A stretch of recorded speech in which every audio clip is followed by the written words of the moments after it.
ಓಂ ಈಕ್ಷತೆರ್ನಾಶಬ್ದಂ ಓಂ. ಈ 1ನೇ ಅಧ್ಯಾಯದ 1ನೇ ಪಾದದ 5ನೇ ಸೂತ್ರ ಇದು ಈ ಅಣುಭಾಷ್ಯದಲ್ಲಿ, ಮೂಲ ಬ್ರಹ್ಮಸೂತ್ರದಲ್ಲಿ. ಅದಕ್ಕೆ ಆಚಾರ್ಯರು ಈಕ್ಷತೆಶ್ಚ ಸಮನ್ವಯಾತ್ ಅಂತ ಆದ್ಮೇಲೆ ಈಕ್ಷತೆಶ್ಚ ಅಂತ ಈ ಶಬ್ದ ಪ್ರಯೋಗ ಮಾಡಿದ್ದಾರೆ.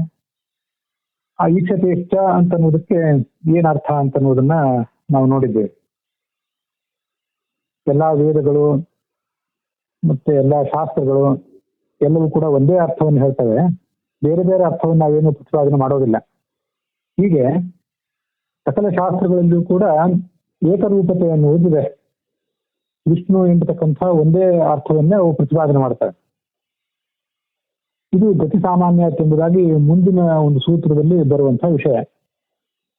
ಆ ಸೂತ್ರದಲ್ಲಿ ಹೇಳುವಂತಹ ವಿಷಯವನ್ನು ಕೂಡ ಇಲ್ಲಿ ತಗೊಳ್ಬೇಕು. ಮತ್ತೆ ಭಗವಂತ ಈಕ್ಷಣೀಯ ಅರ್ಥಾತ್ ಜ್ಞಾನ ವಿಷಯನೂ ಆಗಿರುವುದರಿಂದ ಲಕ್ಷಣಾವೃತ್ತಿಯಿಂದ ಅಲ್ಲ ಹೊರತು ಮುಖ್ಯ ವೃತ್ತಿಯಿಂದಲೇ, ಶಕ್ತಿ ವೃತ್ತಿಯಿಂದಲೇ ಎಲ್ಲಾ ಆಗಮಗಳು ಕೂಡ ಅವನನ್ನು ಹೇಳ್ತಾ ಇವೆ. ಸರ್ವಕರ್ತ ಎಂಬುದಾಗಿ, ಅನಂತ ಗುಣ ಎಂಬುದಾಗಿ ಹೇಳ್ತಾ ಇವೆ ಅಂತ ಹಿಂದೆ ನೋಡಿದ್ವಿ.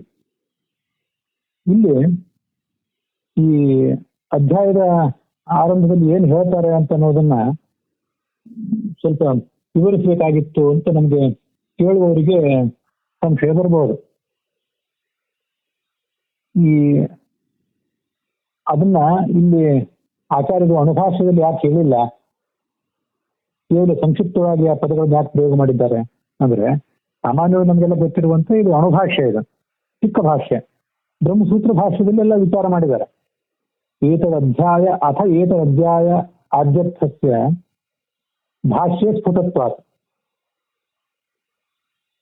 ಅಧ್ಯಾಯಾದ್ಯರ್ಥಸ್ಯ, ಈ ಅಧ್ಯಾಯ ಮೊದಲಾದವುಗಳ ಅರ್ಥಗಳನ್ನ ಭಾಷ್ಯದಲ್ಲೇ ಸ್ಪಷ್ಟವಾಗಿ ಹೇಳಿದ್ದಾರೆ. ಅತ್ರಾಪಿ ತತ್ತತ್ಪಾದಾಂತೆ ಕಥನಾತ್, ಈ ಅಣುಭಾಷ್ಯದಲ್ಲಿ ಕೂಡ ಆಯಾ ಪಾದದ ಕೊನೆಗೆ ಅದನ್ನ ಸ್ವಲ್ಪ ಸಂಕ್ಷಿಪ್ತವಾಗಿ ವಿವರಣೆ ಮಾಡಿದ್ದಾರೆ. ಅದು ಹೇಗೆ ಅಂದ್ರೆ, ಅಣುಭಾಷ್ಯದಲ್ಲಿ ನಮ್ಗೆ ಗೊತ್ತಿರುವಂತೆ 4 ಅಧ್ಯಾಯಗಳಿವೆ. ಆ ಒಂದೊಂದು ಅಧ್ಯಾಯದಲ್ಲಿ ಕೂಡ ಆ 4 ಪಾದಗಳಾಗಿ ಆಚಾರ್ಯರೇನು ವಿಭಾಗ ಮಾಡಿಲ್ಲ. ಆ ಒಂದೊಂದು ಅಧ್ಯಾಯದಲ್ಲಿ 8-10 ಶ್ಲೋಕಗಳಿವೆ. ಆದ್ರೆ ಆ ಮೂಲ ಬ್ರಹ್ಮಸೂತ್ರದ 1ನೇ ಅಧ್ಯಾಯ 1ನೇ ಪಾದದಲ್ಲಿ ಏನು ವಿಷಯ ಹೇಳ್ತಾರೆ ಅಂತ ಅನ್ನೋದನ್ನ ಶ್ಲೋಕದ ರೂಪದಲ್ಲಿ ಇಲ್ಲೇ ಆಚಾರ್ಯರು ಪೋಣಿಸಿದ್ದಾರೆ. ಈ ಒಂದು ಪಾದ ಮುಕ್ತಾಯ ಆಗ್ತಿದೆ ಅಂತ ಅಲ್ಲಿ ನೇರವಾಗಿ ನಮ್ಗೆ ಗೊತ್ತಾಗದೇ ಇರಬಹುದು. ಆದ್ರೆ ಬ್ರಹ್ಮಸೂತ್ರ ಭಾಷ್ಯವನ್ನ ಮೂಲ ಓದಿದವರಿಗೆ, ಹಾಗೆ ಬ್ರಹ್ಮಸೂತ್ರವನ್ನು ಓದಿದವರಿಗೆ ಆ ಪಾದ ವ್ಯವಸ್ಥೆ ಅಂತ ಅನ್ನೋದು ಪರಿಚಿತ ಇರ್ತದೆ. ಪಾದ ವ್ಯವಸ್ಥೆ ಪರಿಚಿತ ಇರೋದ್ರಿಂದ ಆ ಪಾದದಲ್ಲಿ ಏನು ಪ್ರತಿಪಾದಿತ ಆಗಿದೆ ಅರ್ಥ ಅಂತ ಅನ್ನೋದನ್ನ ಆಚಾರ್ಯರು 1-2-3 ಶಬ್ದಗಳಿಂದ, ಒಂದು ಶ್ಲೋಕಾರ್ಧದಿಂದ ಹೇಳಿದಾಗ ನಮ್ಗೆ ಅದು ಕೂಡ ಸ್ಪಷ್ಟ ಆಗ್ತದೆ. ಭಾಷ್ಯದಲ್ಲಿ ಹೇಳಿದ್ದಾರೆ ಮತ್ತು ಅಣುಭಾಷ್ಯದಲ್ಲಿ ಕೂಡ ಆಯಾ ಪಾದಗಳ ಕೊನೆಗೆ ಅದನ್ನು ಹೇಳಿರ್ತಾರೆ. ಆದ್ರಿಂದ ಈ ಅಣುಭಾಷ್ಯದ ಆರಂಭದಲ್ಲಿ ನಾವು ಇಲ್ಲೇನು ಪ್ರತಿಪಾದನೆ ಮಾಡ್ಲಿಕ್ಕೆ ಹೊರಟಿದ್ದೀವಿ ಅಂತ ಅನ್ನೋದನ್ನ ಸ್ಪಷ್ಟ ರೂಪವಾಗಿ ವಾಕ್ಯ ರೂಪದಿಂದ ಹೇಳಿಲ್ಲ. ಇದು ಸರ್ವಶಾಸ್ತ್ರ ಗೃಹ ರೂಪ ಅಣುಭಾಷ್ಯ ಆದ್ರಿಂದ ಹೇಳಿಲ್ಲ ಅಂತ ತಿಳ್ಕೋಬಹುದು.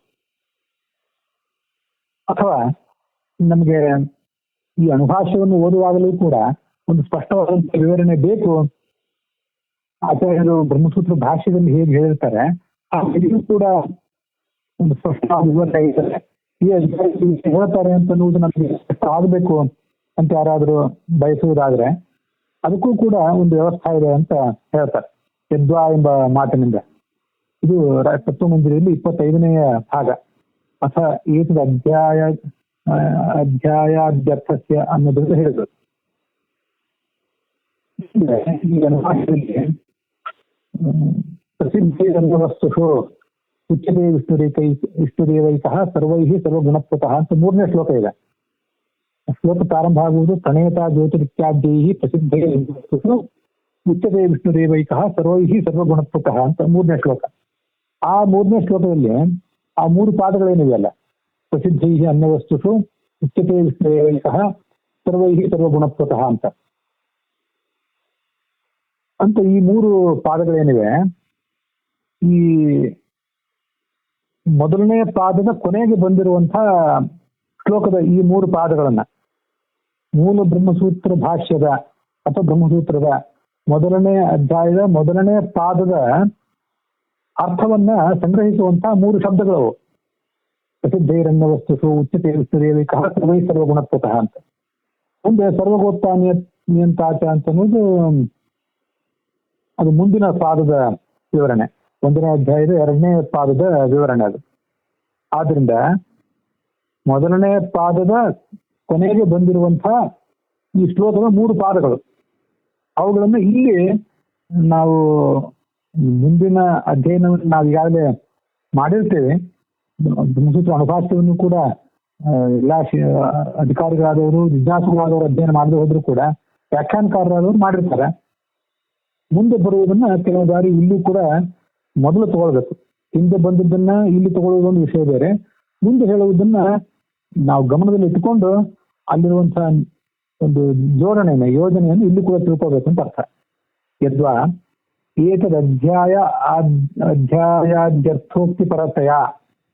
ಏತದಧ್ಯಾಯ ಅಂದ್ರೆ ಬ್ರಹ್ಮಸೂತ್ರದ ಮೊದಲನೇ ಅಧ್ಯಾಯ, ಅದರ ಆದ್ಯ ಅಂದ್ರೆ ಮೊದಲನೇ ಪದ, ಅದರ ಅರ್ಥೋಕ್ತಿ ಪರತೆಯ, ಅದರ ಅರ್ಥವನ್ನ ವಿವರಣೆ ಮಾಡುವಂತಹ, ಅದರ ಅರ್ಥ ಉಕ್ತಿ ಪರ. ಉಕ್ತಿ ಅಂದ್ರೆ ಹೇಳಲಿಕ್ಕೆ, ಪರ ಅಂದ್ರೆ ಹೇಳಲಿಕ್ಕಾಗಿ ಹೊರಟಿರುವಂತಹ 3 ಪಾದಗಳು ಅಂದ್ರೆ ಪ್ರಸಿದ್ಧೈರಣ್ಯ ವಸ್ತುಷು ಉಚ್ಯತೆ ವಿಷ್ಣುರೇವೈಕಃ ಸರ್ವೈ ಸರ್ವಗುಣತ್ವತಃ ಇತ್ಯೇತತ್ ಪಾದಾಂತಿಮ ತ್ರಿಪಾದೀಂ ಆದೌ ಅಪಕೃಷ್ಯ. ಪಾದಾಂತಿಮ ತ್ರಿಪಾದೀಂ, ಪಾದ ಅಂದ್ರೆ ಆ ಒಂದು ಕಾಲಭಾಗ, ಪಾದ ಅಂತಿಮ ಆ ಪಾದದ ಕೊನೆಯ ಭಾಗದಲ್ಲಿ ಬಂದಿರುವಂತಹ ತ್ರಿಪಾದೀಂ, ಇದು ದ್ವಿತೀಯ ವಿಭಕ್ತಿ ಏಕವಚನ ಶಬ್ದ, ಸ್ತ್ರೀಲಿಂಗ ಶಬ್ದ. ತ್ರಿಪಾದೀಂ ಅಂದ್ರೆ 3 ಪಾದಗಳನ್ನು ಅಂತ ಅರ್ಥ. ಪ್ರಸಿದ್ಧೈರಣ್ಯ ವಸ್ತುಷು ಅಂತ 1 ಪಾದ, ಮತ್ತೆ ಉಚ್ಯತೆ ವಿಷ್ಣುರೇವಿಕಃ ಅಂತ 2ನೇ ಪಾದ, ಸರ್ವೈ ಸರ್ವಗುಣತ್ವತಃ ಅಂತ 3 ಪಾದ. ಈ 3 ಪಾದಗಳನ್ನು, ತ್ರಿಪಾದೀಂ ಅಂದ್ರೆ 3 ಪಾದಗಳ ಸಮೂಹವನ್ನು, ಅರ್ಥಾತ್ 3 ಪಾದಗಳನ್ನು ಆದಾವಪಿ ಆಕರ್ಷ್ಯ, ಮುಂದೆ ಅದು ಹೇಳಲ್ಪಟ್ಟಿದ್ರು ಕೂಡ ಈಗ ಕೂಡ ಇಲ್ಲಿ ಕೂಡ ಅದನ್ನ ಆಕರ್ಷ್ಯ ಸೆಳೆದುಕೊಂಡು ಯೋಜ್ಯಂ ನಾವು ಯೋಜನೆ ಮಾಡಬೇಕು. ಈ 3 ಪಾದಗಳು ಏನಂತ ಹೇಳ್ತಾ ಇವೆ ನಮಗಾಗಲೇ ನೋಡಿದ್ವಿ. ಪಾದಾಂತಿಮ, ಪಾದದ ಕೊನೆಯಲ್ಲಿ ಬರುವಂತಹ ತ್ರಿಪಾದಿ ಇದು. ಬ್ರಹ್ಮಸೂತ್ರದ ಮೂಲ ಬ್ರಹ್ಮಸೂತ್ರದ ಮತ್ತೆ ಬ್ರಹ್ಮಸೂತ್ರ ಭಾಷ್ಯದ 1ನೇ ಅಧ್ಯಾಯದ 1ನೇ ಪಾದದ ಕೊನೆಗೆ ಬರುವಂತಹ 3 ಪಾದಗಳಿವು. ಅದನ್ನೇ ಏತದಧ್ಯಾಯ ಆದ್ಯ ಅರ್ಥ ಉಕ್ತಿಪರತೆಯ, ಅಧ್ಯಾಯದ ಆದ್ಯ. ನಾನು ಕೆಲವು ಕಡೆ ಹಿಂದೆ ಹೇಳುವಾಗ ಅಧ್ಯಾಯದ ಅಧ್ಯಾಯ ಮತ್ತು ಪಾದ ಅಂತ ಈಗೇನು ಹೇಳಿದೆ. ಅಧ್ಯಾಯದ ಆದ್ಯ ಅಂದ್ರೆ ಮೊದಲನೇ ಪಾದ, ಅಧ್ಯಾಯದ ಆದ್ಯ ಅಂದ್ರೆ ಮೊದಲನೇ ಪಾದ. ಪಾದ ಅಂತ ಅಲ್ಲಿ ಶಬ್ದ ಇಲ್ಲ, ಅದನ್ನ ಒಳ್ಳೇದು. ಅಧ್ಯಾಯದ ಆದ್ಯ ಅಂದ್ರೆ ಮೊದಲನೇದು. ಆ ಮೊದಲನೇ ಪಾದದ ಅರ್ಥವನ್ನ ಮುಕ್ತಿ ಅಂದ್ರೆ ಹೇಳಲಿಕ್ಕೆ, ಅದರ ಪರತೆಯ, ಅದರ ಪರವಾಗಿರುವಂಥದ್ದು, ಅದನ್ನ ಹೇಳಿ ತೊಡಗಿರುವಂಥದ್ದು ಅಂತ ಈಗ ಅರ್ಥ. ಅವನ್ನು ಕೂಡ ಇಲ್ಲಿ ಯೋಜನೆ ಮಾಡ್ಕೋಬೇಕು. ಅವನ್ನು ಯೋಜನೆ ಮಾಡ್ಕೊಂಡಾಗ ನಮಗೆ ಅದ್ರದ್ದು ಪೂರ್ಣವಾದಂತಹ ಒಂದು ಚಿತ್ರಣ ಸಿಗ್ಲಿಕ್ಕೆ ಸಾಧ್ಯ. ತಥಾ ಹಿ ವೈದಿಕಾಃ ಶಬ್ದಾಃ ತಾವತ್ ದ್ವಿವಿಧಾಃ ವಿಷ್ಣು ತದನ್ಯತ್ರ ಪ್ರಸಿದ್ಧ ಭೇದಾತ್. ಇಲ್ಲಿಗ ಸರ್ವಶಬ್ದ ವಾಚ್ಯತ್ವವನ್ನ ಸಮರ್ಥನೆ ಮಾಡುವಂತ ಒಂದು ಪ್ರಸಂಗ ಇದೆ. ವೈದಿಕ ಶಬ್ದಗಳು 2 ಥರ ಇವೆ. ವೈದಿಕ ಶಬ್ದಗಳು ಅಂದ್ರೆ ವೇದ ಅಂತಂದ್ರೆ ಕೇವಲ ವೇದಗಳಲ್ಲ, ಋಗಾದಿಗಳು ಮೊದಲಾಗಿ ಎಲ್ಲವೂ ಕೂಡ ವೇದನೆ. ಅದನ್ನ ಈ ಆಚಾರ್ಯರು ಒಂದು ಕಡೆ ಉಪನಿಷತ್ ಭಾಷ್ಯದಲ್ಲಿ ವೇದ ಎಂಬ ಶಬ್ದಕ್ಕೆ ಏನು ಅರ್ಥ ಸ್ವೀಕಾರ ಮಾಡಬೇಕು ಅಂತ ಹೇಳ್ತಾರೆ. ನಮ್ಗೆ ಯಾವಾಗಲೂ ಗೊತ್ತು, ಭಾರತವನ್ನ ಪಂಚಮ ವೇದ ಅಂತ ಹೇಳ್ತಾರೆ ಅಂತ ಅನ್ನೋದು ನಮ್ಗೆಲ್ಲ ಗೊತ್ತಿದ್ದೇ ಇದೆ. ಅದಕ್ಕೊಂದು ಇತಿಹಾಸ ಪುರಾಣ ಪಂಚಮೋ ವೇದಾನಾಂ ವೇದ ಅಂತ ತತ್ವ ನಿರ್ಣಯದಲ್ಲಿ ಆಚಾರ್ಯ ಒಂದು ವಾಕ್ಯ ಹೇಳ್ತಾರೆ. ಆದ್ರಿಂದ ಇತಿಹಾಸ ಪುರಾಣ ಅಂತ ಅನ್ನೋದು ಕೂಡ 5ನೇ ವೇದವೇ, ಅದ್ರ ಬಗ್ಗೆ ಏನು ಸಂಶಯ ಇಲ್ಲ. ಅದಲ್ಲದೆ ಮತ್ತೊಂದು ಪುರಾಣ, ಇವತ್ತೊಂದು ವಾಕ್ಯ ಇತ್ತೀಚೆಗೆ ನನ್ನ ಗಮನಕ್ಕೆ ಬಂದಿತ್ತು. ಅದು ಬ್ರಹ್ಮಸೂತ್ರ ಭಾಷ್ಯದಲ್ಲೇ ಮುಂದೆ 2ನೇ ಅಧ್ಯಾಯದ 1ನೇ ಪಾದದ 5ನೇ ಶ್ಲೋಕದಲ್ಲಿ ಇದೆ. ಋಗ್ವೇದ ಸಾಮಥರ್ವಾಖ್ಯ ಮೂಲ ರಾಮಾಯಣಂ ತಥಾ ಭಾರತಂ ಪಂಚರಾತ್ರಂ ಚ ವೇದ ಇತ್ಯೇವ ಶಬ್ದಿತಾಃ ಅಂತ ಭವಿಷ್ಯತ್ ಪುರಾಣದ ಮಾತದು. ಋಕ್, ಯಜುಃ, ಸಾಮ, ಅಥರ್ವ ಅನ್ನುವಂಥ 4 ವೇದಗಳು, ಮತ್ತೆ ಮೂಲ ರಾಮಾಯಣ, ಮಹಾಭಾರತ ಮತ್ತೆ ಪಂಚರಾತ್ರ, ಇವಿಷ್ಟಕ್ಕೂ ಕೂಡ ವೇದ ಅಂತಾನೆ ಹೆಸರು. ಇದೊಂದು ಸ್ಪಷ್ಟವಾದಂತಹ ಪ್ರಮಾಣ. ನಿರ್ಣಯದಲ್ಲಿ ಇತಿಹಾಸ ಪುರಾಣ ಪಂಚಮೋ ವೇದಾನಾಂ ವೇದ ಅಂತ ಹೇಳಿದ್ದಾರೆ, ಇಲ್ಲ ಅಂತಲ್ಲ. ಅಲ್ಲಿ ಇತಿಹಾಸ ಅಂದ್ರೆ ಭಾರತ ಮತ್ತು ಪಂಚರಾತ್ರ, ಪುರಾಣ ಅಂದ್ರೆ ಭಾಗವತಾದಿ ಪುರಾಣಗಳು, ಇತಿಹಾಸ ಅಂದ್ರೆ ನಾನು ಮೂಲ ರಾಮಾಯಣವನ್ನು ಹೇಳಿದ್ ಮರ್ತೆ, ಭಾರತ, ಪಂಚರಾತ್ರ ಮತ್ತು ಮೂಲ ರಾಮಾಯಣ. ಇನ್ನು ಪುರಾಣ ಅಂದ್ರೆ ಅಷ್ಟಾದಶ ಪುರಾಣಗಳು, ಅವೆಲ್ಲವೂ ಕೂಡ ಪುರಾಣಗಳೇ, ಅವೆಲ್ಲವೂ ಕೂಡ ವೇದ ಅಂತಾನೆ ಕರ್ಸ್ಕೊಂಡಿದೆ. ಹೀಗೆ ವೈದಿಕ ಶಬ್ದಗಳು ಎರಡು ಥರ ಇದೆ ಅಂತಂದ್ರೆ, ಬೇರೆ ವೇದಗಳಲ್ಲಿರುವಂತಹ ಮತ್ತು ಬೇರೆ ಬೇರೆ ಶಾಸ್ತ್ರಗಳಲ್ಲಿರುವಂತಹ ಎಲ್ಲಾ ಶಬ್ದಗಳು ಕೂಡ ತಾವತ್ ದ್ವಿವಿಧಾಹ, ಆ ಶಬ್ದಗಳು ಎರಡು ಥರ ಇವೆ.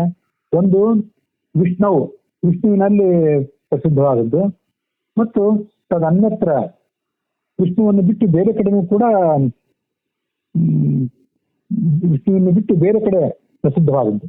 ಇಲ್ಲಿ ಪ್ರಸಿದ್ಧಿ ಅಂದ್ರೆ ನಮ್ಮಂತ ಸಾಮಾನ್ಯ ಓದುಗರಿಗೆ ಏನು ಪರಿಚಯ ಇದೆ ಅಂತ ಅನ್ನೋದನ್ನು ಗಮನದಲ್ಲಿಟ್ಕೊಂಡು ಹೇಳ್ತಿದ್ದಾರೆ ಅಷ್ಟೇ. ನಮಗೆ ಆ ಶಬ್ದವನ್ನು ನೋಡಿದ ಕೂಡಲೇ ಬಹಳಷ್ಟು ಶಾಸ್ತ್ರವನ್ನು ಅಧ್ಯಯನ ಮಾಡಿ ಸಮಗ್ರ ಅವಲೋಕನ ಇರುವಂತಹ ವಿದ್ವಾಂಸರಿಗಲ್ಲ, ಸಾಮಾನ್ಯರಾದವರಿಗೆ ಏನು ಕಾಣ್ತದೆ, ಇದು ವಿಷ್ಣು ವಾಚಕ ಅಂತ ಕೂಡಲೇ ಗೊತ್ತಾಗ್ತದೆ. ಹರಿ, ವಿಷ್ಣು, ಕೇಶವ, ನಾರಾಯಣ ಇತ್ಯಾದಿ ಶಬ್ದಗಳು, ಮತ್ತೆ ರುದ್ರ, ಬ್ರಹ್ಮ ಇತ್ಯಾದಿ ಶಬ್ದಗಳು ಅವು ಕೂಡ ಪರಮಾತ್ಮನಿಗೆ ವಾಚಕ ಅಂತ ವಿದ್ವಾಂಸರಿಗೆ ಗೊತ್ತಾದ್ರೂ ಕೂಡ ಬೇರೆಯವರಿಗೆ ಒಮ್ಮೆಲೆ ಗೊತ್ತಾಗೋದಿಲ್ಲ. ಅದಕ್ಕಾಗಿ ಅವುಗಳನ್ನ ಅನ್ಯತ್ರ ಪ್ರಸಿದ್ಧ ಅಂತ ಹೇಳಿದ್ರು, ಬೇರೆಯವರಲ್ಲೂ ಕೂಡ ಪ್ರಸಿದ್ಧವಾದದ್ದು ಅಂತ. ಆ ಬೇರೆಯವರಲ್ಲಿ ಪ್ರಸಿದ್ಧವಾದ ಶಬ್ದಗಳು ಏನಿವೆಯಲ್ಲ, ಹರಿ, ಬ್ರಹ್ಮ ಇತ್ಯಾದಿ ಶಬ್ದಗಳು, ಅವು ಮತ್ತೆ 3 ಥರ ಇದೆ ಅಂತ ವರ್ಣನೆ ಮಾಡ್ತಾರೆ. ಅನ್ಯತ್ರ ಪ್ರಸಿದ್ಧಾಶ್ಚಾಪಿ, ಅನ್ಯತ್ರ ವಿಷ್ಣುವಿನ ಹೊರತಾಗಿ ಬೇರೆಯವರಲ್ಲಿ ಪ್ರಸಿದ್ಧವಾದ ಶಬ್ದಗಳು ಕೂಡ 3 ಥರ ಇದೆ. ಅವೇನು? ಅನ್ಯತ್ರ, ಅನ್ಯತ್ರಾಪಿ, ಅನ್ಯತ್ರೈವ ಪ್ರಸಿದ್ಧ ಭೇದೇನ ತ್ರಿವಿಧಾಹ. ಅನ್ಯತ್ರ ಅಂದ್ರೆ ವಿಷ್ಣುವಿನ ಹೊರತುಪಡಿಸಿ ಬೇರೆ ಕಡೆ ಅಂತ ಇಷ್ಟೇ ಅರ್ಥ ಆಗುತ್ತೆ. ಅನ್ಯತ್ರಾಪಿ ಅಂದ್ರೆ ಬೇರೆ ಕಡೆನೂ ಪ್ರಸಿದ್ಧ, ಹಾಗಾದ್ರೆ ವಿಷ್ಣುವಿನಲ್ಲಿಯೂ ಪ್ರಸಿದ್ಧ ಅಂತ ಆಗ್ತದಲ್ಲ ಅತಿ ಎಂಬ ಶಬ್ದದಿಂದ, ಇದು ಎರಡನೇದಕ್ಕೆ ಅರ್ಥ. ಅನ್ಯತ್ರೈವ ಅಂದ್ರೆ ವಿಷ್ಣುವಿನಲ್ಲಿ ಪ್ರಸಿದ್ಧನೇ ಅಲ್ಲ, ಅದನ್ನ ನೋಡಿದ್ರೆ ವಿಷ್ಣುವಿನ ಸ್ಮರಣೆ ಉಳಿದವರೇ ಸಾಮಾನ್ಯರಾದವರಿಗೆ ಬರೋದು ಸಾಧ್ಯವೇ ಇಲ್ಲ. ಬೇರೆಯವರಲ್ಲಿ ಮಾತ್ರ ಪ್ರಸಿದ್ಧವಾಗಿರುವಂತ ಶಬ್ದಗಳು. ಹೀಗೆ ಬೇರೆ ಕಡೆ ಪ್ರಸಿದ್ಧವಾಗಿರೋ, ವಿಷ್ಣುವನ್ನು ಹೊರತುಪಡಿಸಿ ಬೇರೆ ಕಡೆ ಪ್ರಸಿದ್ಧವಾಗಿರುವುದು, ಬೇರೆ ಕಡೆಯೂ ಅರ್ಥಾತ್ ವಿಷ್ಣುವಿನಲ್ಲಿಯೂ ಪ್ರಸಿದ್ಧವಾಗಿರುವುದು, ವಿಷ್ಣುವಿನಲ್ಲಿ ಪ್ರಸಿದ್ಧವೇ ಆಗಿಲ್ಲ ಬೇರೆ ಕಡೆ ಮಾತ್ರ ಪ್ರಸಿದ್ಧ ಆಗಿರುವುದರಿಂದಾಗಿ 3 ಥರ ಆ ಶಬ್ದಗಳಿವೆ ಅಂತ ಅದನ್ನ ನಾವು ತಿಳ್ಕೋಬಹುದು. ನೋಡಿ ವಾಕ್ಯ.